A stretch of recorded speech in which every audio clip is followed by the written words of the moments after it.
ইতিহাস খুলুন, ওমর ফারুক রাদিয়াল্লাহু তাআলা আনহু যখন মদিনার শাসক ছিলেন, মদিনায় একবার ভূমিকম্প হইতেছিল। ভূমিকম্পে মাটি থরথর করে কাঁপতেছে, জনগণ ভয় ভীতি আতঙ্কের মধ্যে, কি বিপদ জানি হয়। জনগণের প্রতিনিধি ওমর জনগণের পাশে চলে আসলেন। আপনাদের কিসের ভয়, কেন আপনারা আতঙ্কে আছেন? জনগণ বলে, হুজুর ভূমিকম্প। ওমর বলেন, আপনারা ভয় পাবেন না, আমি ওমর ভূমিকম্পকে সাইজ করার ক্ষমতা রাখি। কেমন রাষ্ট্রপতি ছিলেন, ভূমিকম্পকে সাইজ করার ক্ষমতা রাখেন। আর আমরা দেশের রাষ্ট্রপতি হইয়া বইরিছে চাউলের দাম কমাইবার ক্ষমতা রাখে না, তেলের দাম তো কই না, ডাইল খাওয়া ছাইরেই দিছি। লজ্জা থাকা উচিত। আসুন সেই রাস্তা খুঁজে বের করি, যেই রাস্তার রাষ্ট্রপতি হলে ভূমিকম্প সাইজ করতে পারে। ওমর ভূমিকম্পের বিরুদ্ধে ঘর থেকে লাঠি নিয়ে বেরিয়েছে, মাটিতে আঘাত করতেছে। এই মদিনার মাটি কি পাইছিস, ভূমিকম্পের নাম দিয়ে নড়াচড়িটা করবি, থাম থাম বলছি, নড়তে পারবি না। ভূমিকম্প থেমে গেল। অবশেষে ওমর ফারুক রাদিয়াল্লাহু তাআলা আনহু বলতেছেন, এরে মদিনার মাটি, তুই যে ভূমিকম্পের নাম দিয়ে নড়াচড়িটা করলি, তোর কি লজ্জা করলো না? তুই কি জানোস না এই মাটিতে যে আমার রাসূল ঘুমিয়ে আছে? ওমরের চাবুকের আঘাতে মদিনার মাটি এমন ভাবে খামোশ হয়েছে, কিয়ামত পর্যন্ত মদিনায় আর ভূমিকম্প হবে না। যে নবীর উম্মত ভূমিকম্প থামিয়ে দিতে পারে, সে ওমর যেই কালিমা পড়েছে, আমরাও ঠিক একটা অক্ষরও বেশকম নাই। বেশকম থাকলে চরিত্রের মধ্যে কিছু বেশকম আছে। ওমর কালিমাটা পড়ে ভেজাল করে নাই, আমরা কালিমা ধরে ভেজাল ছাড়ি নাই। বাবারে, কিভাবে এই দেহ থেকে ভেজাল দূর করা যায়, কিভাবে সেই গর্জিয়াস উম্মত হওয়া যায়, সেজন্যই তো আজকের এই মাহফিল। যাই হোক, বলতেছিলাম, যেই কালিমাওয়ালা, যেই নবীর উম্মত ভূমিকম্প থামিয়ে দিতে পারে, অন্তত পক্ষে এই কালিমাটার ইজ্জত রাখতে যায়া শেষবারের মতো গর্জিয়াস কণ্ঠে সকলে মিলে আবারও বলুন আলহামদুলিল্লাহ। আচ্ছা, আপনার এই কণ্ঠ আওয়াজটা কি আগের সমান না বড় হইছে? তাহলে বোঝা গেল আমরা বুঝ আছে, লাইন পাইতেছি না। একটু বুঝাইলেই মাশাআল্লাহ, কি গান লাইন পাইতেছি না। আমাদের জন্য দুইটা লাইন টার্গেট করা আছে, দুইটা লাইন। একটা লাইন হলো কোরআন, আর একটা লাইন হলো হাদিস। এই দুইটা লাইন যদি আমরা ধরতে পারি, আল্লাহর কসম বিশ্বজুড়ে বিজয় হবে মুসলমানদের। কিন্তু এই লাইনে না আসা পর্যন্ত বিজয়ের আশা করেন না। আমি আপনাদের কাছে জানতে চাই, এত গর্জিয়াস করে আপনারা কার শুকর আদায় করলেন? কোন আল্লাহ চিনছেন তো? ওই যার জমিনে থাকেন। কেন শুকর আদায় করবেন না? আজকে যারা এই মাহফিলে আসছেন, কোরআন হাদিসের আলোচনা শুনবেন কোরআনের পক্ষে, আল্লাহ পাক এই মাহফিলে কোরআনের পক্ষে আসার কারণে আল্লাহ পাক ফেরেশতাদেরকে ডেকে ডেকে বলতেছেন, ফেরেশতারা এই মানুষগুলি কই যাইতেছে? যদিও আল্লাহ জানে, তারপরও জিগায় কই যাইতেছে। ফেরেশতারা বলেন, আল্লাহ এ তো ভাউনি মোল্লাবাড়ি জামে মসজিদ কমিটি কর্তৃক আয়োজিত মাহফিলে কোরআন হাদিসের আলোচনা শোনার জন্য তারা যাইতেছে। আল্লাহ বলেন, শোনো, তোমরা সাক্ষী থাকো, কোরআনের পক্ষে আমার যে বান্দাগুলো ঘর ছেড়ে, বাড়ি ছেড়ে, বিবি বাচ্চা, ভাই বোনের মায়া ছেড়ে কোরআনের পক্ষে বেরিয়ে গেল, সামনের পাওটা যে বাড়াইছে, পিছের পাওটা উঠাইবার আগে আগে আমি আল্লাহ তাদেরকে মাফ করে দিলাম। এখন প্রশ্ন আসবে, হুজুর মাফ যে করে দিল, এটার প্রমাণ কি? এমন তো হগল হুজুররাই কয় মাফ করে দিল, মাফ করে দিল। আমরা মাপ পাইলাম কিনা এটা আমরা কিভাবে বুঝবো? বাবারা, ভাইয়েরা, মিথ্যা কথা বলবেন না। যদি মাপ পেয়ে থাকেন আপনারা নিজেরাই বুঝবেন, আমার বলতে হবে না আপনারা মাপ পাইছেন কিনা। কিন্তু সত্য কথাটা বললেন, যদি এই ঘোষণায় কোরআনের পক্ষে আসার কারণে আপনারা মাপ পেয়ে থাকেন, কিছুক্ষণ আলোচনা শোনার মনে একটা আগ্রহ আসবে। যদি মাপ পেয়ে থাকেন, মিথ্যা কথা কেন না, আপনাদের কি আগ্রহ আছে? তাহলে নিশ্চিত হন মাপ পেয়ে গেছে। হয়তো অনেকে মনে মনে বলে, হুজুর আমরা তো মাপ চাই নাই। এও কথা, আমরা মাপ চাই নাই, মাপ পেয়ে গেলাম। কিন্তু এইভাবে কি অন্যান্য নবী রাসূলের উম্মতেরা কি পাইতেন? না, অন্যান্য নবী রাসূলের উম্মতেরা এই সুযোগ পাইতেন না। আমরা এই সুযোগ পাওয়ার কারণ, আমার নবীর জীবনী 63 বছর জিন্দেগি। আমার নবী উম্মতের ব্যথায় এত ব্যতীত ছিলেন, আমার নবী জীবনে কোনো দিন রাত্র ভরে ঘুমায় না, জীবনে কোনো দিন আমার নবী পেট ভরে খানা খায় না। প্রশ্ন করলে নবী জবাব দিতেন, ও আয়েশা, আমি পেট ভরে খানা খাবো, আমার সমস্ত পৃথিবীর উম্মতেরা পেট ভরে খানা খাইতে পারছে কিনা আমি তো জানি না। এই নবীর আদর্শে আসো, তাহলে রাষ্ট্রপতির কথা ভূমিকম্পের জন্যে। আজকে বাংলাদেশে গ্রাম অঞ্চলে কত মায়ের সন্তান দুপুরে খায় নাই, রাত্রে মায়ের গলায় ধরে কান্দে, মাগো খাবারের ব্যবস্থা হয় নাই। কত মা বাচ্চা বুকে নিয়ে না খায়া বাচ্চাদেরকে ঘুম পাড়ায়। যাদের আমলে এদেশের মানুষ না খায়া ঘুমায়, তোমাদের জবাব দিতে হবে হাসরের কোর্টে, একজনের রেহাই পাবে না। 30 লক্ষ মানুষ জীবন দিয়েছিল 42 টাকা কেজি চাউলের জন্য নয়। আল্লাহ তাদেরকে বুঝ দেখ, সকলে বলুন আমিন। বাবার আসুন আমরা একটা রাস্তা খুঁজি, কোন রাস্তার মধ্যে শান্তি। দুইটা রাস্তা আমাদের দেওয়া হয়েছে, একটা হলো কোরআন, আরেকটা হলো হাদিস। কোরআনের পক্ষে যদি আপনি বেরিয়ে যান, কোরআনের পক্ষে আপনার বাজেট কত সুন্দর দেখেন। বলতেছিলাম আমার নবী আরেকটা পক্ষ নিয়ে আল্লাহর দরবারে কান্নাকাটি করেছেন, আমার উম্মতকে মাফ করে দেন।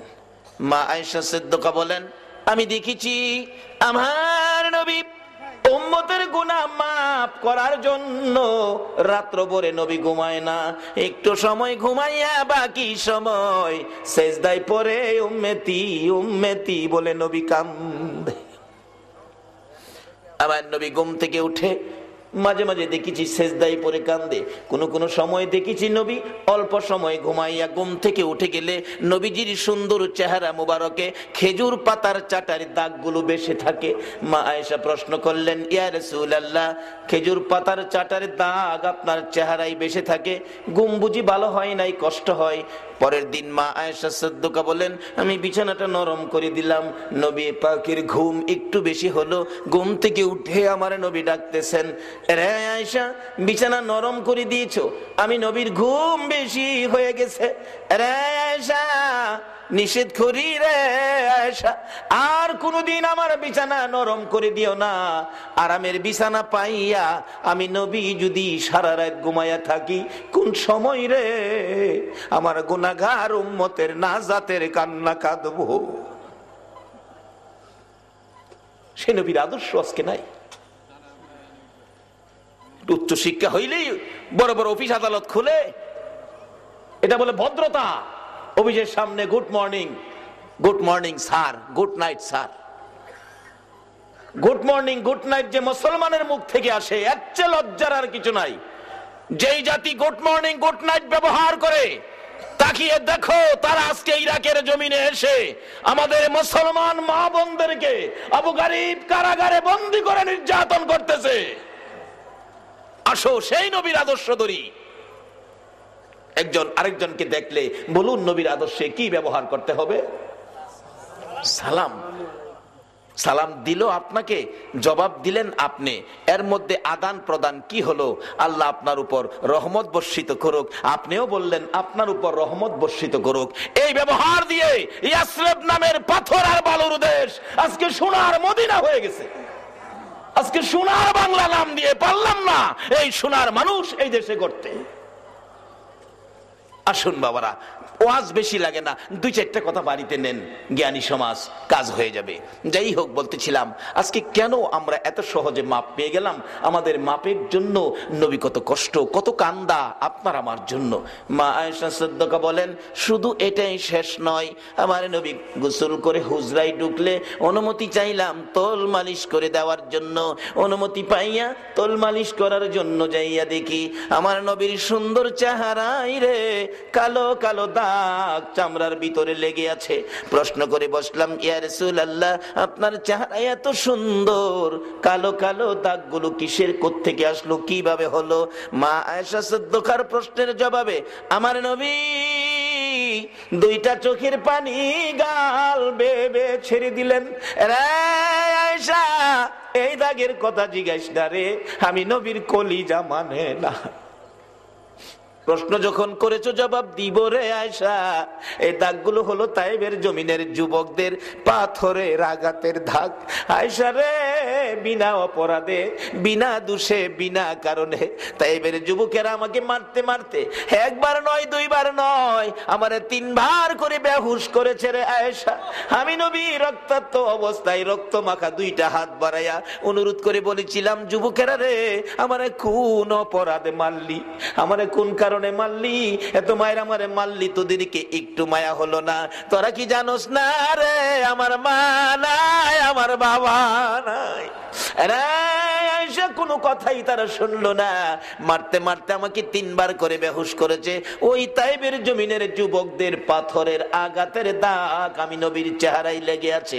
মা আয়েশা সিদ্দিকা বলেন, ইয়া রাসূলুল্লাহ, এই দাগগুলো যদি তাইবের জমিনের যুবকদের পাথরের আঘাতের হয়, দাগগুলো দেখলে আমার কষ্ট হবে, আমার ব্যথা হবে। হুজুর, আমি জানি আপনার দোয়া আমার আল্লাহ কবুল করেন, একটু দোয়া করে দেন, আল্লাহ যেন দাগগুলো পরিষ্কার করে দেয়। আমার নবী কান্দে রে আয়েশা, না রে না, এই দাগ আমি দোয়া করে পরিষ্কার করব না রে আয়েশা। হাসরের জমিন যেদিন কায়েম হবে, আদাত উপরে যেদিন সূর্য নেমে আসবে, সূর্যের তাপে মাথার সার ফেটে যাবে, মাথার মগজ গলে গলে নাকে কানে মুখে দিয়া বাহির হবে। ওই দিন আমার উম্মতেরা রে আয়েশা গুনার বোঝা মাথায় লইয়া পাগলের মতো দৌড়াবে, এতিমের মতো কাঁদবে, আর চিৎকার মেরে ডাকবে, নবী কই গো, নবী কই। ওই ডাকগুলি শুনে আমি নবীর কলিজা মানবে না, আমি কিছুই যখন পাবো না, তাইবের জমিনের পাথরের এক একটা দাগের বিনিময় আমি নবী কোটি কোটি গুনাহগার উম্মতের নাজাতের দাবি করব। আমার আল্লাহ বলেন, বন্ধু গো, তাইবের জমিনের পাথরের আঘাতের দাগ উম্মতের নাজাতের জন্য রেখে দিলা। ও বন্ধু, আমি তোমারে কত মায়া করি, কত আদর করি, কত ভালোবাসি। তোমার 63 বছর জিন্দেগির মধ্যে কোনদিন তোমার চেহারায় একটা মশা মাছি বসতে দেই নাই, একটা পোকা মাকড় কামড় দিতে দেই নাই। ওই চেহারায় পাথরের আঘাতের দাগ উম্মতের নাজাতের জন্য রেখে দিলা গো বন্ধু। যাও, কথা দিলাম, তোমার উম্মত যারা হবে, তোমার আদর্শের মালা যারা গড়াই পড়বে, তোমার তরিকায় যারা চলবে গো বন্ধু, তোমার উম্মত যারা হবে, যাও, আমি আল্লাহ কথা দিলাম, তাদের মাপ চাইতে হবে না। একটু সুযোগ যদি আমি আল্লাহ পাই, তোমার উম্মতের, তোমার ওই কষ্টের বিনিময় তাদেরকে আমি আল্লাহ মাফ করে দিব। যেই নবীর উম্মতের এত সহজে মাফ করে দেন, আজকে সেই মাপের মূল অবস্থানটা হলো আজকের মাহফিল। যেই মাহফিলে আসার কারণে কোরআনের পক্ষে আল্লাহ আপনাকে আমাকে মাফ করে দিলেন। আজকে সেই নবীর আদর্শ, সেই পথটা কিভাবে ধরতে পারি। যাই হোক, মাপের রাস্তাটা হলো কোরআনের পক্ষ, মাপের রাস্তাটা হলো কোরআনের পক্ষ। সেই কোরআনের পক্ষে যারা বসছেন, আসছেন, মাপ সহজ, আরো সহজ। বাস্তব একটি ঘটনা বললেই আপনাদের বুঝে আসবে, যেটা ভারতবর্ষের ইতিহাস। এক কোরআন পড়নেওয়ালা কেরাসিনের বাতি দিয়ে কোরআন শরীফ পড়তেন। এক কোরআন পড়নেওয়ালা কোরআন শরীফ পড়তেছে, পড়তে পড়তে হারিকেনটা আস্তে করে নিভে গেল। হারিকেনের ধরে দেখে কেরাসিন নাই। ওই কোরআন পড়নেওয়ালা পকেটে হাত দিয়া দেখে টাকাও নাই। আফসোস করতেছে, আল্লাহ, এত গরিব আমারে বানাইলা, কোরআন শরীফ পড়বো, আমার কেরাসিন নাই, টাকা নাই, এত গরিব আমারে কেন বানাইছো? এত দুনিয়াতে গেলে গেই ভালো ছিল। দুঃখে কাঁদতেছে ওই কোরআন পড়নেওয়ালা। রাস্তা দিয়ে যাইতেছিল এক বড় লোকের ছেলে। হ্যাঁ, শুনে একটা বাচ্চার কান্না অন্ধকার ঘরে, ভারতবর্ষের ইতিহাস বলছি। দরজায় ধাক্কা দিলে বাচ্চাটা দরজা খুলে দিল। বাবা অন্ধকারে বসে কাঁদতো, কি ব্যথা, কি দুঃখ। চাচা, আমি দেখেন এই যে কোরআন শরীফ, কোরআন পড়বো, আমার কেরাসিন নাই, আমার পকেটে পয়সা নাই, আল্লাহ আমারে কেন এত গরিব বানাইলো, দুঃখে কান্দি। ওই যুবকটার অভ্যাস ছিল ইতিহাস লেখে মদ খাইতো। কিছুক্ষণ চুপ করে থেকে, আমি কত বিষয়ের মদ খাই, তুই কোরআন পড়বি, পয়সা নাই, কেরাসিন নাই। এই বাবু শোনো, আর কাইন্দো না, আমি অনেক পয়সার মদ খাইতাম, আজ থেকে আমি আর মদ খাবো না। কোরআন কি করে দেখেন না আপনারা? কোরআনের পক্ষে সামনের পাও বাড়াইলেন, পিছের পাও উঠাইবার আগে মাফ। আর কোরআনের কাজেই হলো মানুষকে মাফ করায় দেওয়া। বাবু কান্দিস না, আমি আর মদ খাবো না, যতদিন বেঁচে থাকি তোকে কোরআন শরীফ পড়ার জন্য আমি কেরোসিন কিনে দেব। দোকানদারকে জাগাইলেন ঘুম থেকে, বাড়ির কাছাকাছি দোকান। এই দোকানদার ওঠ, বড় লোকের ছেলে ডাক, দোকানদার তো উঠছে, আরো খায় মদ, মেজাজ টেজাজ তো সুবিধা না, বুঝেন না? কি ব্যাপার ভাইজান, এত রাত্রে আমারে জাগাইলেন? তুই কেরাসিন বেচস? হ্যাঁ বেশি তো, আমারে 1 টিন কেরাসিন দে। দোকানদার মনে মনে কয় এতদিন খাইতো হেইতা, হনকে আবার এইটা ধরছে নি, কেরাসিন দে কি করবো বুঝি না। বয়ে আবার কয়ও না, সাহস করে কয়েই ফেলাইছে, ভাইজান কেরাসিন কি করতেন? আপনার তো কেরাসিনের কোনো দরকার মনে করি না। কই কথা বাড়াইস না, কেরাসিনে 1 টিন দে। 1 টিন কেরাসিন নিয়ে বলতেছে দাম কত? হাই মনে মনে কয় দামও দিব? আমরা দেশে এমন সোনার বাংলায় এমন সোনার সন্তান আছে না, দোকানের জিনিস নিয়ে দাম দেয় না। এই জন্যই আজকে বাংলার জমিনে ঘূর্ণিঝড় সিডর আসে। যদি এই নবীর আদর্শে আদর্শবান হতে পারেন, এই নবীর পরিচয় যদি সেট করতে পারেন চেহারার মধ্যে, আল্লাহর কসম ঘূর্ণিঝড়ের কোনো ক্ষমতা নাই আপনাকে ধরার। যদি বিশ্বাস না হয় উমরের জীবনী খুলুন। নবীর সাহাবীদেরকে নিয়ে দ্বীনের দাওয়াত নিয়ে রওনা হলেন ওমর। নদী পার হয়ে যেখানে উঠলেন সেখানে আফ্রিকার জংলা। উঠে দেখে শুধুমাত্র ভাগ, ভাল্লুক, হিংস্র প্রাণী, সাপ, বিচ্ছু তাকিয়ে আছে ভর্তি। সঙ্গীরা বলেন ওমর কোথায় আসলেন? অবস্থা ভালো না, জীবন শেষ। ওমর বলেন আপনারা ভয় পাবেন না, আপনারা আমার পিছনে দাঁড়ান। ওমর একটা ভাষণ দিলেন, এ আফ্রিকার জংলার ভাগ ভাল্লুক, আমরা চিনো, আমরা আখিরি নবীর উম্মত, আমরা কালিমা প্রচারের জন্য এখানে আসছি, কাজী আমরা তোমাদের পাশে উপস্থিত হয়েছি, আমরা তোমাদের এখানে থাকবো, এই জংলায় আজকে আমরা থাকবো, তোমরা নবীর উম্মতের জন্য আজকের জন্য জংলাটা খালি করে দাও। ওমর বলেন ভাষণের সাথে সাথে সবগুলি হিংস্র প্রাণী, সাপ, বিচ্ছু, বাঘ, ভাল্লুক জংলা ছেড়ে দিয়েছে। শুধু এটাই না, ঘূর্ণিঝড় সিডর আজকে আমাদের কেন ধরবে? ওমরের জীবনী খুলুন। ওমর যখন রাষ্ট্রপতি, মিশর যখন মুসলমানদের আয়ত্তে, একটা প্রথা ছিল মিশরে, 1 মায়ের 1 মেয়ে কুমারী দিয়ে নীল নদের পানি আনতে হতো। মুসলমানের আয়ত্তে আসার পরেও তারা একটা মেয়েকে সাজিয়ে ঢুল ঢাঙ্কর বাজিয়ে যাইতেছে পানি আনতে। মুসলমান গভর্নর দেখে বললেন কি ব্যাপার হুজুর, মেয়েটাকে নীল নদে নিক্ষেপ করলে আমরা পানি পাবো। বলো কি, একটা মানুষের প্রাণ যাবে, মেয়েটা কাঁদতেছে, মেয়ের আত্মীয় স্বজন কাঁদতেছে, প্রাণ যাবে, তোমরা পানি আনবে না? এটা মানতে পারি না, দাঁড়াও, 1 কদম সামনে যাবে না, ফিরে যাও। নীল নদে কুমারী নিয়ে পানি দিবে, এত বড় সাহস নীল নদে কই পাইল? যাও, ফিরে যাও, দেওয়া হবে না। যার মেয়েটা বেঁচে গেল, মা বাবা খুশি, এই গভর্নরের উসিলায় আমার মেয়েটা বেঁচে গেল। আর যারা পানি আনতো তারা কই কি গভর্নর আইলো রে, পানি ফাইলাম না।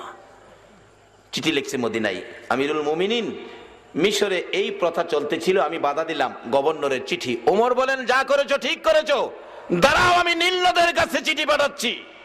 ওমর চিঠি লেখে নীল নদের কাছে। পৃথিবীর কোন মুসলমান অস্বীকার করার ক্ষমতা নাই। চিঠি লিখেছিলেন বিসমিল্লাহির রহমানির রহিম। আজকে এই বিসমিল্লাহটাও মুসলমান ব্যবহার করে না। শান্তি কোত্থেকে আসবে? শান্তির দরজা তো বন্ধ করে রাখছি।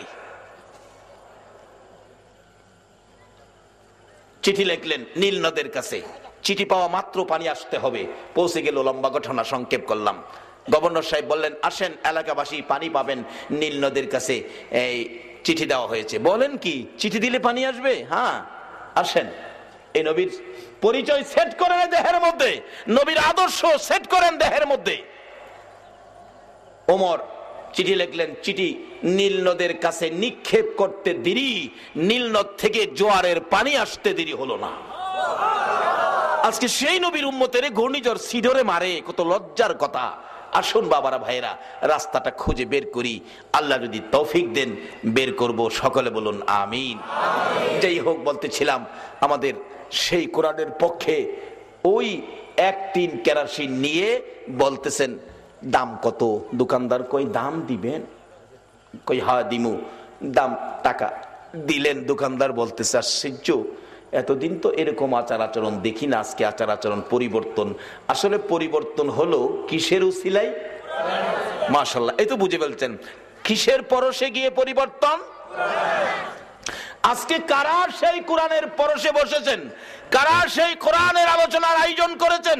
নিশ্চয়ই আপনারা যেদিন মায়ের পেটে ছিলেন, মা বুঝি আপনারা পেটে থাকাকালীন একদিন হইলেও কোরআন শরীফ পড়ছিল। এমন একটা সমাজ ছিল আমাদের দেশে। আমাদের মা চাষিদেরকেই দেখছি ফজরের আজান দিলে ঘুম থেকে উঠে উড়ান বাড়ি ঝাড়ু দিছে, রাস্তায় মানুষ বাহির হওয়ার আগে আগে রাস্তাটাও ঝাড়ু দিয়ে দিছে। আমার মারে দেখছি রাস্তা ঝাড়ু দেয়। জিজ্ঞেস করলাম, মা রাস্তা ঝাড়ু দাও কি লেগিয়া? কো বাবা রে, কত মানুষ চলাফেরা করে, একজন আল্লাহর ওলিও তো রাস্তাটা যাইতে রে, এর লেগে পরিষ্কার করে দিলাম। পরে দেখলাম উজু করে ফজরের নামাজ পড়ছে, সূরা ইয়াসিন, সূরা রহমান তেলাওয়াত করে রান্নাঘরে রান্না করতে গেছে। ওই তাফসীর গুলো যেই সন্তানের কাছে আছে তারাই তো কোরআনের পক্ষে বসে। এখন তো আর এই তাফসীর নাই, শুধু টিভি আর টিভি।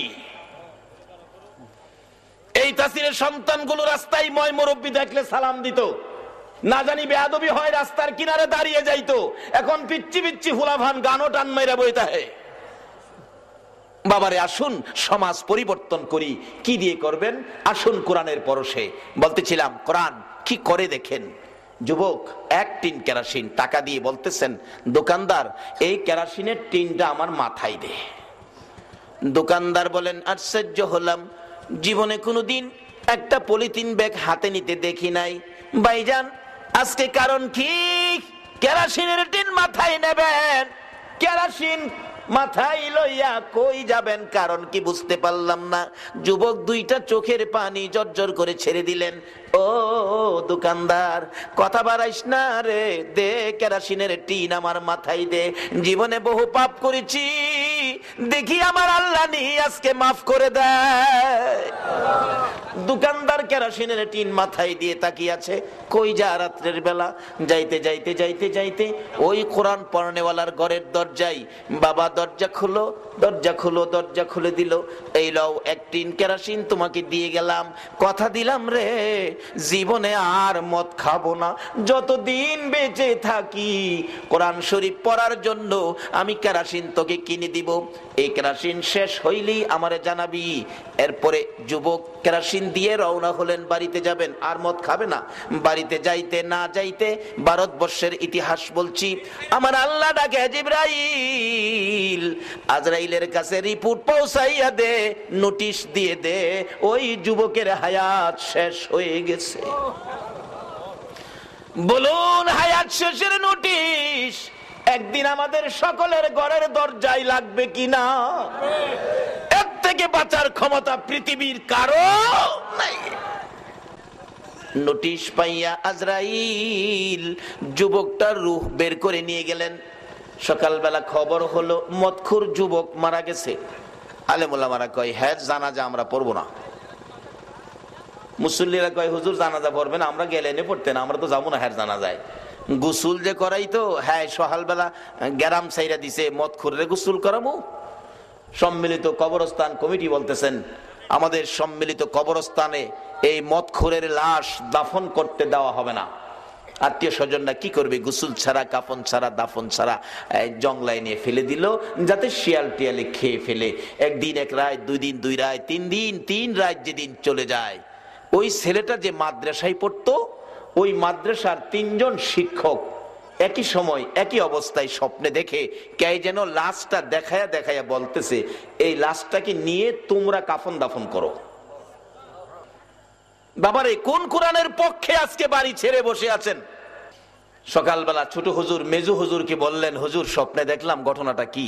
মেজু হুজুর কয়, আমিও তো এই স্বপ্নটা দেখলাম হুবহুব, চলেন বড় হুজুরের কাছে। বড় হুজুর স্বপ্নে দেখলাম ঘটনা এই, ব্যাপারটা কি? বড় হুজুর বলেন, আপনারা যা দেখছেন আমিও তাই দেখছি, চলুন তো দেখি জংলায় যাই। জংলায় যায় দেখে 3 দিন 3 রাতের লাশ পড়ে আছে, একটা মাছিও বসে না। আজকে আপনারা কোন কোরআনের পক্ষে বসেছেন? এই ওই কোরআন যেদিন জাবালে নূর পাহাড়ের চূড়ায় নাজিল হবে, নবী যেদিন এই কোরআনের জন্য অপেক্ষায়, মা খাদিজা বলেন আমি 2টা রুটি 1 মস্ক পানি নিয়ে যায় দেখি নবী একবারে দুর্বল কাতর, চোখ খুলে না। মা খাদিজা নবীজির পাও মোবারকের পাশে দাঁড়ায়া দাঁড়ায়া কান্দে, মাবুদ মাবুদ রে, না জানি তোমার বন্ধু দুনিয়া থেকে বিদায় হয়ে গেল। এই ব্যথায় মা খাদিজা কাঁদতেছিলেন। আমার নবী চোখ খুলে খাদিজার মুখের দিকে তাকাইয়া মুস্কি মুস্কি হাসতেছিলেন। খাদিজা বলেন, ইয়া রাসূলুল্লাহ, আমি আপনার ব্যথায় কান্দি আর আপনি হাসেন, কারণ কি? আমার নবী বলেন, খাদিজা রে, আমি কোরআনের জন্য বসে আছি জাবালে নূর পাহাড়ে, আর তুমি কোরআনের খেদমতে নবীর ভালোবাসায় 2টা রুটি 1 মস্ক পানি লইয়া এই পাহাড়ের চূড়ায় আসার কারণে রে এখন জিবরাইল আমার কানে খবর দিল আমার আল্লাহ তোমার এই কষ্টের বাজেট কোরআনের পক্ষের জন্য দিয়েছে। রে খাদিজা, আমি কেন হাসি শুনো? কষ্ট করে আমি নবীর জন্য কোরআনের পক্ষে 2টা রুটি 1 মস্ক পানি নিয়ে আসার কারণে রে এখন আমার কানে জিবরাইল খবর দিল আমার আল্লাহ তোমার জান্নাত দান করে দিয়েছে। শুধু জান্নাত নয় রে খাদিজা, আমার আল্লাহ তোরে সালামও জানাইছে। যে কোরআনের পক্ষে একটু কষ্ট করলে মা খাদিজা 2টা রুটি 1 মস্ক পানি নিয়ে আমার আল্লাহ জান্নাত দেয়, সালাম দেয়। এই কোরআনের পক্ষে কারা বসেছেন? কেমন মায়ের সন্তান আপনারা? কারা গো এই মাহফিলের আয়োজন করেছেন? আপনাদেরকে কেমন মা পেটে রাখছে? নিশ্চয়ই আপনাদের ভাগ্য ভালো। কিভাবে ভালো? বাস্তবে আসুন। তারপরে 3 হুজুর লাশ নিয়ে মাদ্রাসার সামনে গোসল দিয়ে কাফন পরাইয়া ডাক দিলেন, এলাকাবাসী আসেন, বড় হুজুর ডাকতেছে, জানাজা হবে, আপনারা আসেন। বড় হুজুরের ডাক, লোকেরা এসে হাজির। হুজুর কার জানাজা? কাফনের কাপড়টা খুইলা দেখে ওই মদখোর যুবক। হুজুর সর্বনাশ করছেন, সামাজিক ভাবে যাকে বয়কট করা হলো আপনারা সেই যুবকটাকে আনছেন কাফন দাফন করতে, এটা একটা কাজ করলেন। বড় হুজুর বলেন, বাবারে আপনারা যেমন বয়কট করছেন আমিও বয়কট করছি, কিন্তু নিশ্চয়ই তার জীবনে এমন কোনো কাজ হয়ে গেছে যার বিনিময় আল্লাহ তাকে মাফ করে দিয়েছে, যেটা আমরা জানি না। বড় হুজুর বলেন, আচ্ছা দেখি একটু পরীক্ষা করে এরকম কোনো ঘটনা তার জীবনে কেউ জানে কিনা। উপস্থিত মুসল্লিরা, আপনারা কি তার জীবনে কোনো ভালো কাজ জানেন? কেউ তো জানে না। দোকানদার কইতাছে, হুজুর একদিন আমার কাছ থেকে এই 3 রাত আগে আমার কাছ থেকে 1 টিন কেরোসিন নিছিল আর বলছিল জীবনে বহু পাপ করছি, দেহি এর বিনিময় নি মাফ করে। কই নিছিল তা জানি না। এমনি সময় দেখা যায় জানাজার কাতারের শেষ মাথায় ওই কোরআন পড়নেওয়ালা মাদ্রাসার ছাত্রটা কান্দে। বড় হুজুর ডাকতেছেন, বাবা এদিকে এসো। তুমি কেন কান্দো? এই লোকটা কি তোমার বংশের কেউ? না হুজুর। আত্মীয় স্বজন কেউ? না। রোজিং বাড়ির কেউ? না। তাহলে কেন কান্দো? হুজুর কোরআন শরীফ পড়বো, কেরোসিন ছিল না, বাতি নিভে গিয়েছিল, অন্ধকারে বসে কাঁদতেছিলাম, পকেটে পয়সা নাই, কেরোসিন কেনার মতো আমার ক্ষমতা নাই, দুঃখে কাঁদতেছিলাম, এত গরিব কেন আমার আল্লাহ বানাইলো, কোরআন শরীফ পড়বো, আমার কেরোসিন নাই। এই যুবকটা আমাকে ডাক দিল, দরজা খুলে দিলাম, বলতেছে কেন কান্দি বুঝাইলে? লোকটা কিছুক্ষণ চুপ করে থাইকা কয়, বাবা কান্দিস না, জীবনে বহু পয়সার মদ খাইছি রে, আর মদ খাবো না, যতদিন বেঁচে থাকি কোরআনের জন্য কেরোসিন কিনে দিব। এই বলে হুজুর 1 টিন কেরোসিন নিজে মাথায় লইয়া গো আমার ঘরের মধ্যে হাজির হয়ে গেছে। আল্লাহর কসম করে বলি, দেখা যান তার কিনা কেরোসিনের টিন এখনো আমার ঘরের মধ্যে আছে। হুজুর আমি কান্দি, এই যুবকটা যে মৃত্যুবরণ করলো, আমারে আর কেরোসিন কে কি না দিবে সেই দুঃখে আমি কান্দি। বড় হুজুর বলেন, উপস্থিত মুসল্লিরা, মাফের প্রমাণ পেয়ে গেছি। এই বাচ্চাটাকে কোরআন শরীফ পড়ার জন্য কেরোসিন কিনে দিছে আর বলেছে জীবনে মদ খাবে না, যতদিন বেঁচে থাকে কোরআনের পক্ষে থাকবে, কোরআনের জন্য কেরোসিন কিনে দিবে। হয়তো এই 1 টিন কেরোসিন কোরআনের পক্ষে দেওয়ার কারণে আমার আল্লাহ তাকে মাফ করে দিয়েছে। স্বপ্ন যুগে কাফন দাফন জানাজা পড়ার নির্দেশ করেছে, আসুন আমরা জানাজা পড়ি। ছাত্রটা কাঁদতেছে আর ডাকতেছে, হুজুর আমিও একটা স্বপ্নে দেখেছি। আজকে কি স্বপ্ন দেখেছো? হুজুর আজকে রাত্রে আমি স্বপ্নে দেখি এই যুবকটা 1 টিন কেরোসিন মাথায় লইয়া আমার রাসূলের সঙ্গী হইয়া গো আল্লাহর জান্নাতের ভিতরে ঢুকতেছে। বাবারা ভাইরা, কারা এই আয়োজন করেছেন, কারা এই আয়োজনে বসে আছেন, কোরআনের নির্দেশ বোঝা যায় আপনারাও সেই রাসূলের সঙ্গে জান্নাতি হবেন। আল্লাহ তুমি কবুল করো, সকলে বলুন আমিন। বাবার আসুন, আমি পবিত্র কোরআন শরীফ থেকে হাদিস শরীফ থেকে যা তেলাওয়াত করেছি, আল্লাহ যেটুকুন তৌফিক দিবেন আমি সেটুকুন আলোচনা করব। আসুন আলোচনায় যাই। আলোচনা যাওয়ার আগে মহব্বতে আর একটু দুরূদ শরীফ পড়ুন। আল্লাহুম্মা সাল্লি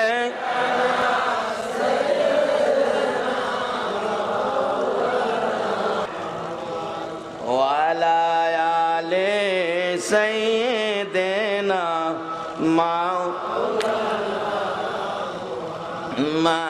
Allahumma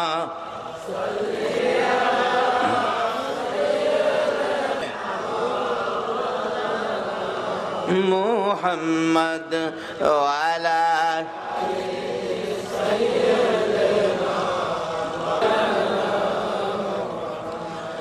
নবীর মায়া ছেড়ে মানুষ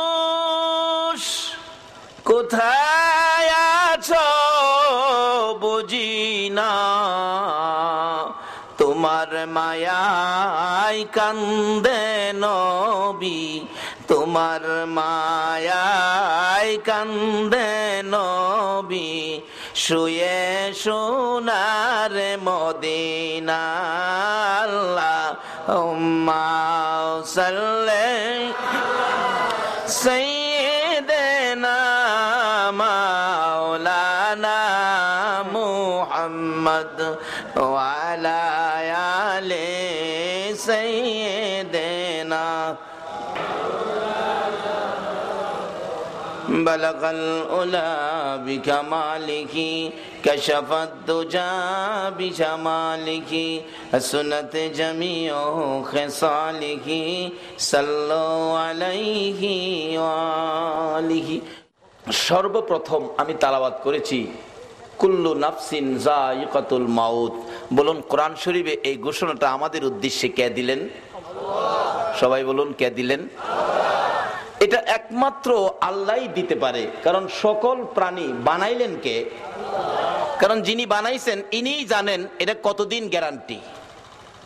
যেমন বাস্তবে আসুন, এই মাইকের মাউথ গুলো আমার সামনে, যে কোম্পানি যে মাউথটা বানাইছে সেই গ্যারান্টি দিয়ে দিছে এটা 5 বছর।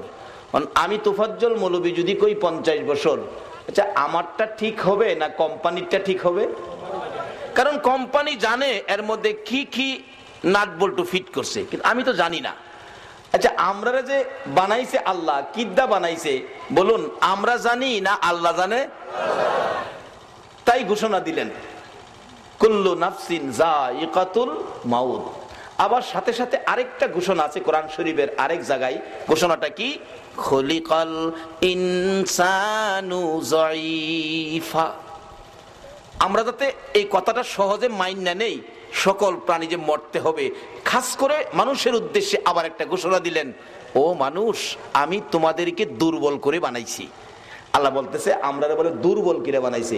দুর্বল করে বানাইছে এই প্রশ্ন যদি জিগান কেন দুর্বল করে বানাইলেন, এই প্রশ্নের সমাধান আপনারাই নিতে পারবেন। বাস্তবে আসুন, এই প্যান্ডেলটা কত বড় প্যান্ডেল বলুন, প্যান্ডেলের পালাগুলি কি সবল না দুর্বল? পালাগুলি এত বড় ঘর যদি কেউ বানতেন, টিনের ঘর, এরকম দুর্বল পালা দিয়া পারতেন ঘর বানাইতে? আচ্ছা এত বড় প্যান্ডেল, পালাগুলি দুর্বল, বাঁশের পালা বহু দূরে দূরে, এরপর মুডানা চিকন। আচ্ছা এত বড় প্যান্ডেলটা এত দুর্বল পালা দিয়া বানাইলো কেন? কারণটা কি? এই তো মাশাআল্লাহ,